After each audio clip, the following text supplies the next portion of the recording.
Bien, ahora siguiendo nuestro recorrido por el continente asiático, visitaremos la India.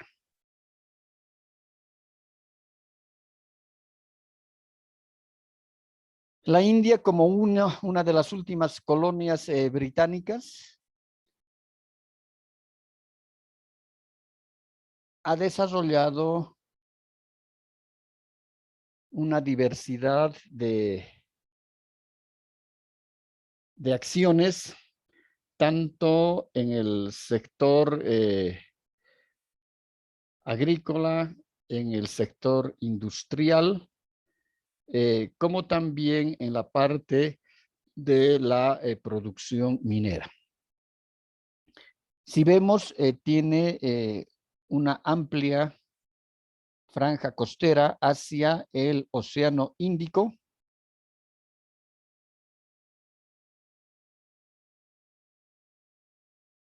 y también hacia el Golfo de Bengala.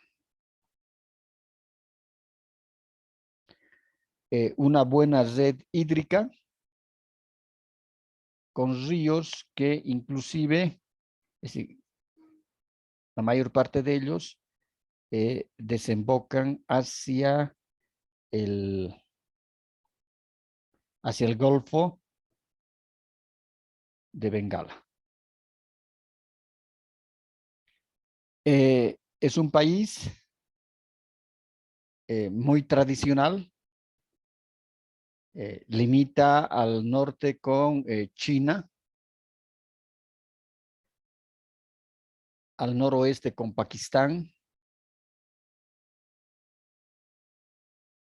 al este con Nepal, al noreste con Bangladesh, al este, y también hacia el este con el Golfo de Bengala. Al sur, muy próxima a Sri Lanka. En este sector del Golfo de Bengala también hay una parte insular,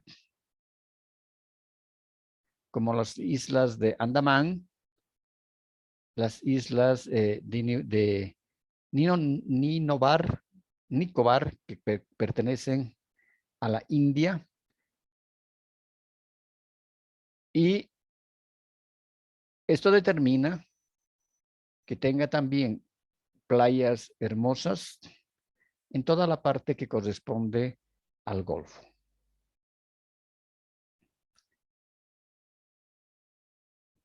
Es un país también de mucha belleza natural, ¿no? Tienen diferentes pisos ecológicos, desde los altos nevados, como es el caso del Himalaya, que lo podemos ver acá, las llanuras fluviales del norte, el Deccan y los Ghates orientales y occidentales. En la parte costera podemos ver este tipo de playas, y que también tienen una muy buena infraestructura hotelera. Dentro de la fauna, el tigre de Bengala, por ejemplo, es una especie propia de la India y que es en algunos casos casi llega a estar en extinción, pero que han habido programas que los han ido recuperando, y es por eso de que se ha ido creando muchas reservas y áreas naturales como reservas para poder proteger a este tipo de animales. El rinoceronte hindú, por ejemplo, también es otra de las especies de la fauna mayor, que está diseminada especialmente por todo el sector de las planicies, los platicinos, que los tenemos acá, una gran variedad de monos y de platicinos, y algunas especies o subespecies de estas que son propias de este sector. El transporte en la India es muy paradójico, porque las personas se pueden transportar en vehículos motorizados, ¿no? Automóviles, se pueden transportar en elefantes, como es este caso, o se pueden transportar en carros a tracción humana, es decir, personas que van jalando, tirando los carros, llevando a las personas. Entonces, es también un país muy contradictorio en ese sentido. Sectores y regiones que son muy ricas dentro del país y sectores y regiones que están también en una pobreza casi extrema, ¿no? En una franja de pobreza extrema. Entonces, hace de que el panorama sea muy diverso, pero que tiene raíces culturales muy grandes, ¿no? Y no nos olvidemos de que la India es considerada como el principal productor de las especies y que inclusive cuando Colón llegó a la América, pensó que había llegado a las Indias, a la India, y lo que él buscaba justamente era el mercado, aminorar la distancia para el mercado de las especies.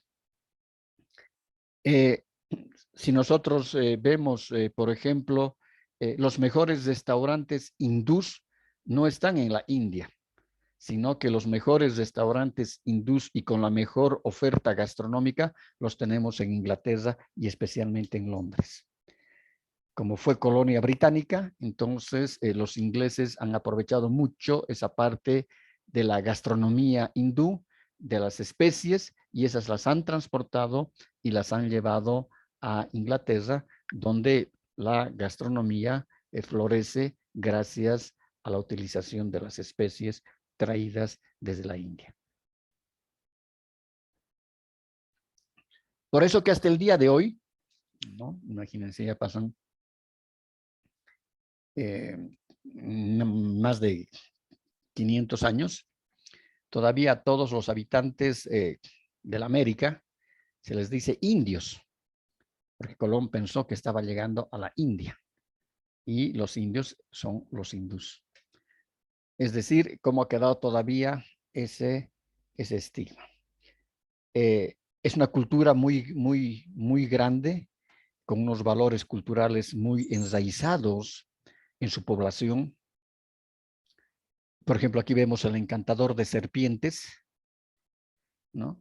Que es propia del sector. Esta es una serpiente cascabel, que lógicamente le han quitado el veneno, cada día se le quita el veneno de la ponzoña, pero al escuchar solamente las notas musicales del encantador, la serpiente va levantándose hasta llegar casi a una posición rígida.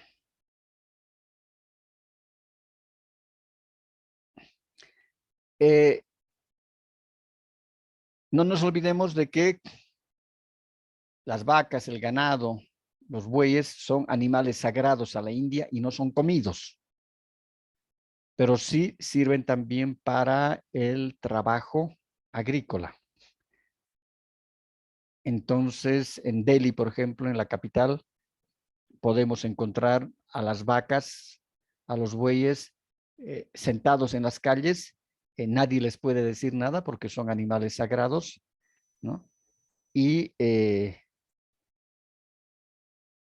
esto determina de que también la dieta sea muy limitada y especialmente basada en la parte de los vegetales.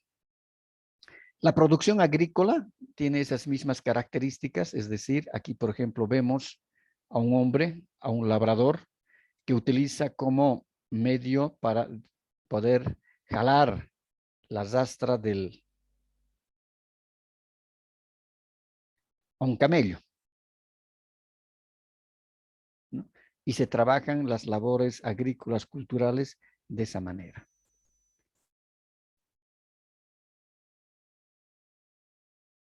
Y el arado decíamos que fue utilizado por los egipcios hace más de 2000 años, casi 3000 años atrás, y desde esa época hasta el día de hoy se sigue utilizando el arado como un medio para la producción agrícola en todos estos sectores y también en nuestro país, ¿no? Nuestros campesinos todavía siguen utilizando el arado en los terrenos que son bastante quebradizos o son pequeñas extensiones. Otro elemento fundamental es la vestimenta de las mujeres, que es el traje típico, se lo llama el sari, ¿no? Y este tipo de vestimenta ha salido de las fronteras de la India y del continente asiático, porque hoy en día en todas las ciudades del mundo pues, vemos tiendas donde se venden el sari como vestimenta típica hindú. Inclusive aquí en Cochabamba teníamos dos tiendas, una en la calle, en la Ayacucho, ustedes han debido ver Ayacucho casi entre Heroínas y Colombia, ¿no? Había una tienda que se dedicaba exclusivamente a vender los saris. Y esa es una vestimenta típica de los hindús. Acá tenemos a un Swami en Jaipur, que es un monje que está leyendo los preceptos de su religión, ¿no? Y es considerado un sacerdote, ¿no? Y que la mayor parte del tiempo está en contemplación, es decir, rezando. Acá tenemos un indio Sikh con un turbante rojo, y el turbante tiene varias funciones dentro de la cultura, y no solamente en este caso hindú, sino también en la cultura africana. El, eh, el turbante sirve para cubrir la cabeza de los rayos del sol. En la parte desértica, uno se pone, es decir, se ponen en una posición de 4 pies, una punta agarra con la mano, la otra punta agarra con la otra mano, la otra punta del turbante agarra con un pie y la otra punta agarra con el otro pie. Entonces, cuando vienen esos vientos fuertes trayendo tanta arena en el desierto, las personas perfectamente se pueden proteger de esos ventivales, ¿no? Luego, la temperatura generalmente en la parte desértica en el día puede llegar hasta 40, 45 grados a más algunas veces. Y en la noche la temperatura baja a 20, 15, 20, 25 grados, 18 grados, etc.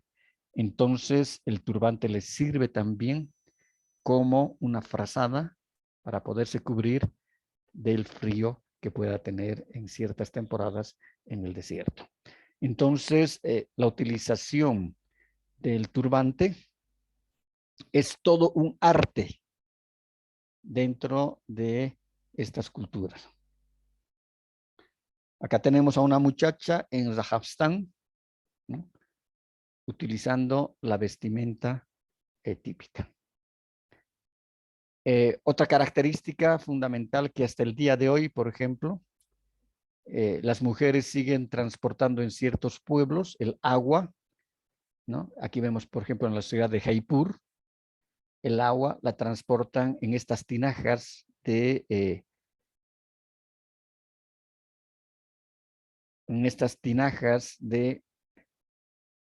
de bronce y en la cabeza. Y aquí vemos la vestimenta típica de una mujer que está de duelo con un negro estricto, ¿no?, con el turbante y los velos.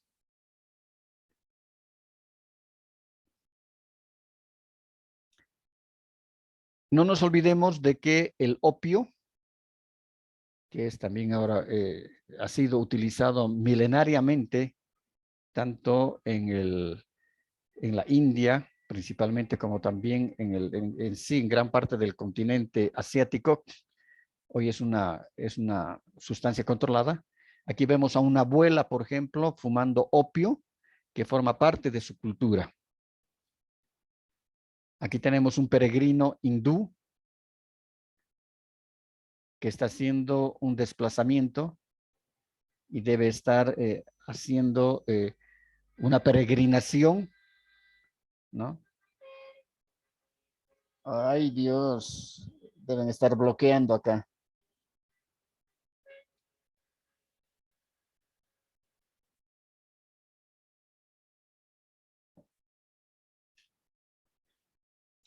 Este es un peregrino, está haciendo una peregrinación para poder salvar su alma cuando muera.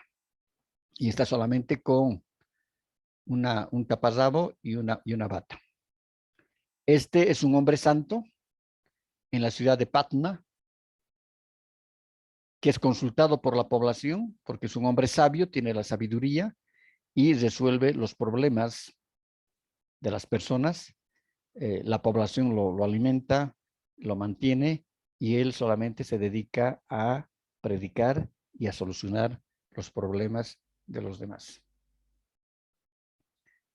En relación a la arquitectura, una de las más grandes representaciones que tenemos en la India es el Taj Mahal en Agra, esta magnífica construcción que es un templo trabajado todo en mármol, con una cúpula hermosa, ¿no? Y es la máxima representación que se tiene dentro de la arquitectura. Lo mismo que el templo de Sikh en la ciudad de Nueva Delhi, ¿no?, y que tienen esas características propias de la arquitectura, con la culminación de estas cúpulas que en este caso están recubiertas de cerámica dorada, y ese dorado de la cerámica están trabajadas o bañadas las cerámicas en pan de oro de 18 quilates. Y estos templos hasta el día de hoy siguen todavía de pie y lógicamente que forman parte de los atractivos turísticos a ser visitados. Aquí tenemos las tumbas de Lodi, ¿no?, con estas características arquitectónicas, con estos arcos trabajados en piedra. Todo este monumento está trabajado en piedra. Y aquí tenemos el Palacio de Raiput, también otra maravilla, trabajado en mármol y trabajado en piedra. Este es el Palacio de los Vientos, que está trabajado en arcilla y se lo denomina el Palacio de los Vientos porque en el sector hay un cruce de vientos continuos, ¿no?, y es casi en toda la temporada del año. Entonces el viento sopla de este a oeste, choca en las paredes del palacio y salen las notas musicales cuando el viento escapa por el oeste. Por eso que se llama el Palacio de los Vientos o el Palacio de las Tonadas, que serían de la música, ¿no? Es una obra magnífica que debe tener más de 700 años, casi 1000 años de antigüedad, y que todavía sigue en pie y que lógicamente alberga en su interior a una muestra muy grande de piezas de las diferentes culturas que ha tenido la India en sus diferentes periodos, desde los más antiguos hasta la época contemporánea. Acá tenemos la Galería de Arte en la ciudad de Bombay, ¿no? Que este es un estilo arquitectónico eminentemente europeo, con esa gran cúpula, con el remate de esta gran cúpula y las características de las pilastras dóricas, jónicas. Entonces, significa que también la influencia arquitectónica europea de la Edad Media y de la época del Renacimiento ha tenido su influencia en estos países y en este caso en la India, ¿no? El comercio de las especies ha sido muy grande desde épocas ancestrales entre Europa y la India. No nos olvidemos de que antes de que se descubrieran y se utilizaran las especies en la gastronomía medieval, ¿no? En Europa las personas comían mucho, entonces se necesitaba de mucha, especialmente la clase noble, la clase patricia en la época de la cultura romana, los patricios, y después en la Edad Media ya la clase noble comía demasiado y no llegaban a saciar el apetito. Era porque la comida solamente tenía sal.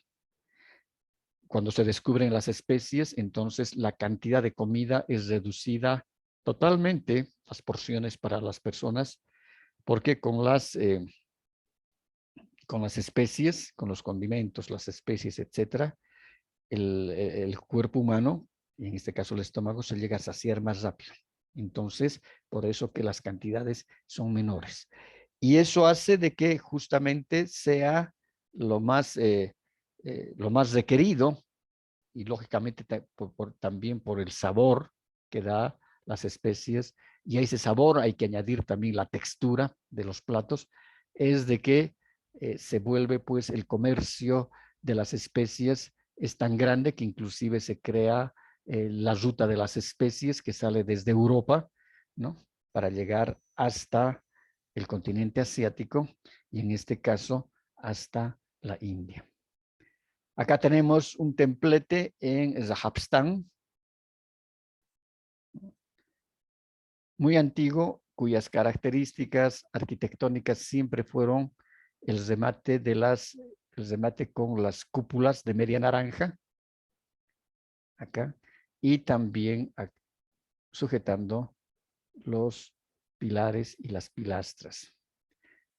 Aquí podemos ver el Palacio de Amber, una magnífica obra arquitectónica con una impresionante muralla que justamente también servía como defensivo al ataque de los otros grupos, de los otros ejércitos que querían tomar, en este caso, la ciudad de Amber y el Palacio de Amber. Aquí tenemos un mausoleo, que es uno de los más importantes que se tiene en la India, en Delhi, donde están enterradas los principales representantes de las diferentes dinastías en la época anterior a la colonización de los europeos. Aquí tenemos la torre de Rajavi, ¿no? Esta torre podemos ver acá, por ejemplo, que tiene muchas características europeístas. Si nosotros comparamos estas características de las pilastras en la parte, en el frontis principal, tiene mucha similitud con la torre inclinada de Pisa en Italia, ¿no? Entonces significa de que estos estilos arquitectónicos han sido traídos también de Europa y se han mezclado con los estilos arquitectónicos de las culturas antiguas de la India. Aquí tenemos un bajo relieve en Tamil. Esta es una obra trabajada en piedra y vemos cómo aquí hacen la representación de los diferentes grupos sociales, ¿no? Y aquí tienen a la deidad que es adorada y está custodiada, ¿no? Por los sacerdotes y estos cuidan la intromisión o el ingreso de otras personas. Esta debe tener por lo menos unos 2000, 2500 años de antigüedad, este bajo relieve trabajado en piedra. Preguntas.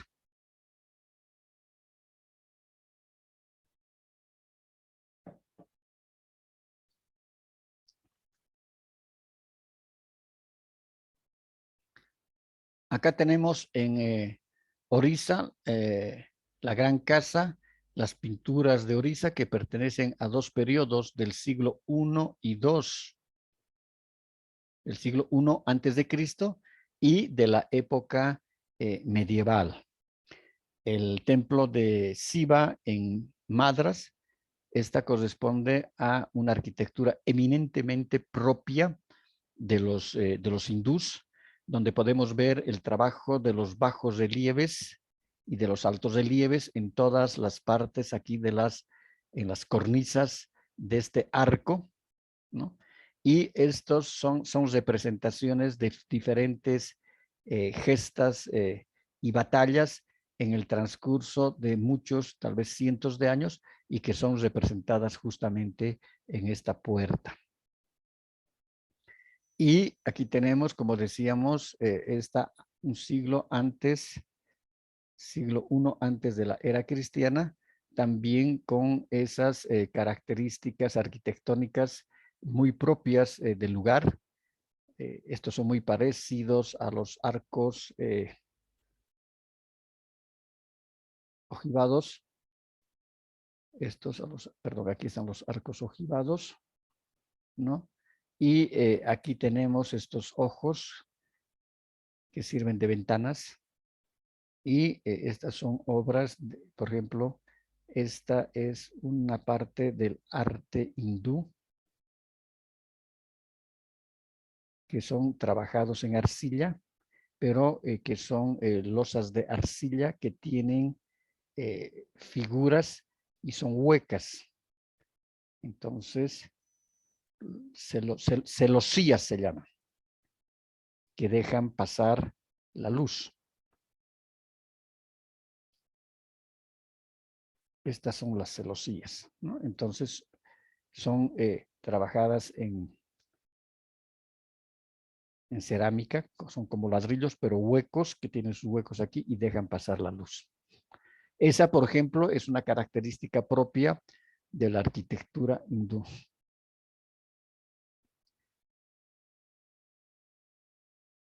Acá tenemos los canales del lago Dal, en Srinagar, en Cachemira.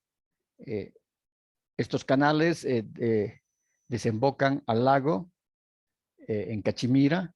Este es el festival en el lago Dal, en Cachemira, donde podemos ver toda la representación coreográfica y el decorado que hacen en sus chalanas, en sus balsas, donde están yendo justamente al festival para, como una forma de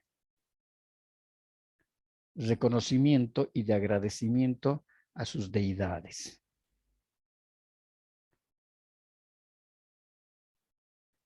Este es las pinturas de Rajputa, que floreció en Rajputana, actualmente parte de Maida y de Pradesh en el Punjab, entre los siglos XVI y XIX de nuestra era. Se basaba en la iluminación de manuscritos con motivos decorativos, planos de brillantes colores que parecían a la pintura persa, mucho parecido a la pintura persa y la pintura mongola del mismo periodo. Es una pintura popular, refinada y lírica que ilustra las epopeyas hindúes tradicionales, es decir, que cada uno de estos frescos tienen una representación, ¿no?, de gestas, de batallas, de notables, de deidades, de personalidades, de reyes, etc. Es decir, muestran toda su historia y por eso decimos que este fue construido, dicen, en los siglos XV, XVI, en el año 1500 hasta el año 1800. Acá tenemos en Jaipur, tenemos el Festival de los Elefantes, y en este caso son elefantes que están han sido pintados para que puedan participar del festival. En este caso, los animales son una representación y especialmente el elefante es un animal de trabajo, es un animal también de complacencia dentro de las festividades religiosas, y es un animal que forma parte de la cosmovisión de los hindúes. Estos son los famosos títeres. Los títeres son de origen hindú, que posteriormente son llevados a Europa en la Edad Media, y los títeres son trabajados especialmente en madera, ¿no? Las caras son trabajadas en madera o también en argamasas, donde se hacen representaciones líricas. Se utilizan las manos de los individuos, de las personas, para mover los títeres y hacer representaciones históricas, pasajes religiosos, demostraciones de la problemática social que imperaba en esas épocas. Tenemos que recordar que en esa época no había televisión, no había medios de comunicación, no había cine, no había nada. Entonces, las representaciones principales eran las escenas de teatro, la teatralización, la utilización de los títeres que iban, en este caso, los carromatos, ¿no?, de pueblo en pueblo, llevando sus presentaciones de títeres y también de las marionetas. Los títeres y las marionetas tienen orígenes en la India, como decíamos, y después pasan a Europa, de acuerdo a criterio de los historiadores. Acá tenemos uno de los pueblos más importantes, es el de Cachemira. Es notable por la producción de las telas, de los chales en la lana, en la lana de oveja, de hermosos colores. Surat es famoso por sus sedas estampadas, es decir, Cachemira utiliza la lana de las ovejas, como también utiliza la seda que es producida por el gusano de seda para poder hacer estas magníficas prendas que lógicamente fueron difundidas grandemente y tuvo un comercio muy grande, porque hoy inclusive vemos como una opción turística la ruta de la seda, ¿no?, que está en la India y está también en la China. Cachemira es un pueblo, es una ciudad que se caracterizó por la producción y el trabajo de sus tejidos en bastidores, también trabajados, que luego aquí procedían, por ejemplo, al abatanado, que se llama, ¿no?, para que los poros se vayan cerrando. Tenían técnicas ancestrales y después procedían al teñido de las telas para luego producir y recién tener las telas listas para que vayan a los a los sastres, ¿no? Hasta el día de hoy, por ejemplo, se habla mucho en Europa y se dice de qué tela es especialmente la ropa de los varones, los ternos. Ah, es de casimir, dice. Y casimir viene de cachemira, es decir, el origen de ese tipo de tela justamente está en la India. La India tiene más de 60,000 bibliotecas que incluyen a más de 100,000 a 1,000 especialidades o 1,000 bibliotecas especializadas unidas a diferentes departamentos gubernamentales donde se encuentra gran parte del acervo bibliográfico de todo el país.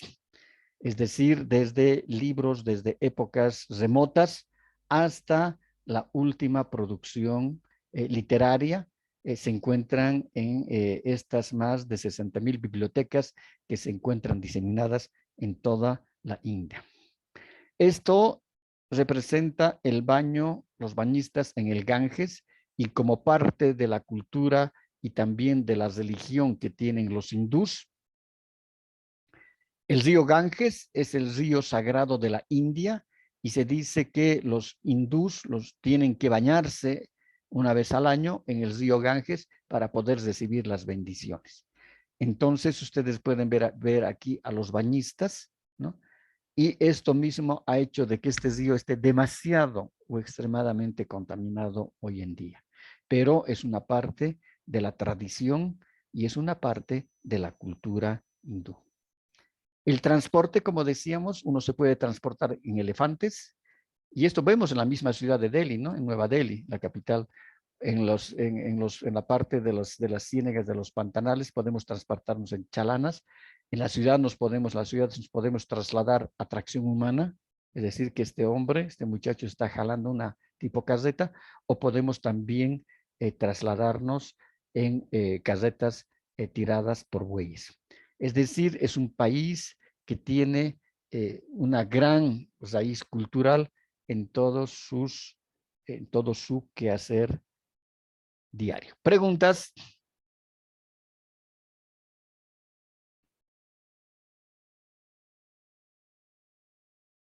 No habiendo, Ninguna. ya, entonces nos vemos, seguramente que ya nos van a dar la instrucción el día lunes, nos vemos en la clase presencial, ¿de acuerdo? Para que nosotros Ya, perfecto, que les vaya bien, hasta luego.